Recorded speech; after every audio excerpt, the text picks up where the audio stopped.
Komisi 2 DPRD Kota Ambon komitmen kawal tuntutan sopir angkot hingga tuntas. Komisi 2 DPRD Kota Ambon berkomitmen akan terus mengawal tuntutan dari para sopir angkutan umum hingga tuntas. Hal ini disampaikan usai menerima dan mendengarkan aspirasi yang disampaikan dari para sopir angkot di ruang rapat paripurna DPRD Kota Ambon. Komisi 2 DPRD Kota Ambon Jafri Taihutu kepada wartawan Kamis 26 Agustus 2021 siang menerangkan Komisi 2 juga telah melakukan pertemuan dengan PT Pertamina untuk meneruskan aspirasi dari para sopir angkot ini.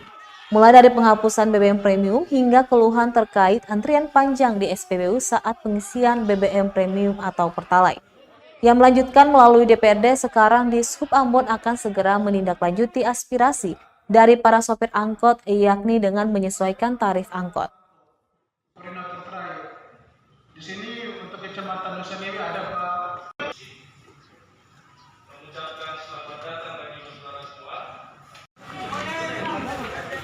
Kenapa ini di atas loh?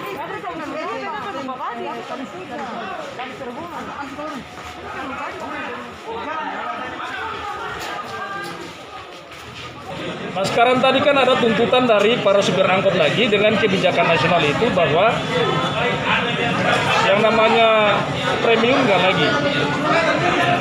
Dan karena itu pemerintah Kota Ambon janji Pak Kadis tadi itu tanggal 7 akan launching penetapan tarif angkot di Kota Ambon.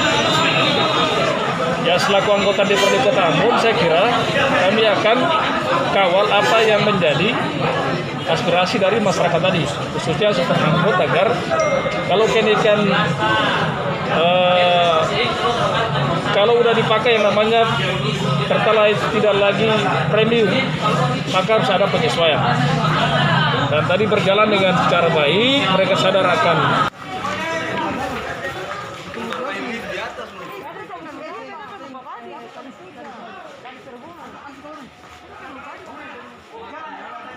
Terima kasih sudah nonton. Jangan lupa like, subscribe, dan share ya.